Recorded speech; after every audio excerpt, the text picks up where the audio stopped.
اور جس چیز پر پابندی کرنا سب سے زیادہ اہم ہے وہ ہمارا گھروں میں برقرار رہنا اور ٹھہرنا ہے۔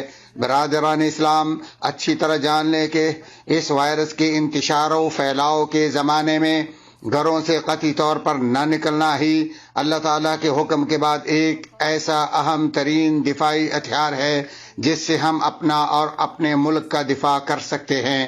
سو احتیاطی تدابیر اور حفاظتی اقدامات پر عمل درآمد کرنے میں حکمرانوں کا ساتھ اور تعاون ہماری ذمہ داری ہے، کیونکہ نفوس، ارواح اور ابدان کی حفاظت و سلامتی ہی مراد شریعت ہے، جبکہ ان تمام تر احتیاطی تدابیر اور حفاظتی اقدامات کا مقصد صرف اور صرف ملک و وطن اور آپ کی بہتری و مفاد ہے۔ اللہ تعالی ہمارے اور تمام اسلامی ممالک کو ہر وبا اور مکروہ سے محفوظ فرمائے۔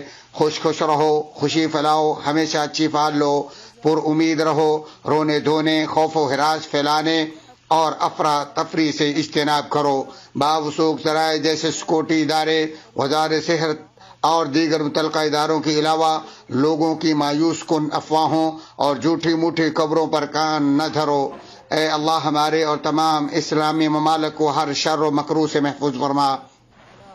اے اللہ ہم سے مہنگائی، سود، زنا، زلزلوں، وباؤں، آزمائشوں اور ظاہری باطنی تمام برے فتنوں کو دفع دور فرما۔ اے اللہ ہے ذوالجلال والاکرام، ہم کوڑ، پاگل پن، جذام، کورونا اور دیگر تمام گندی بیماریوں سے تیری پناہ میں آتے ہیں۔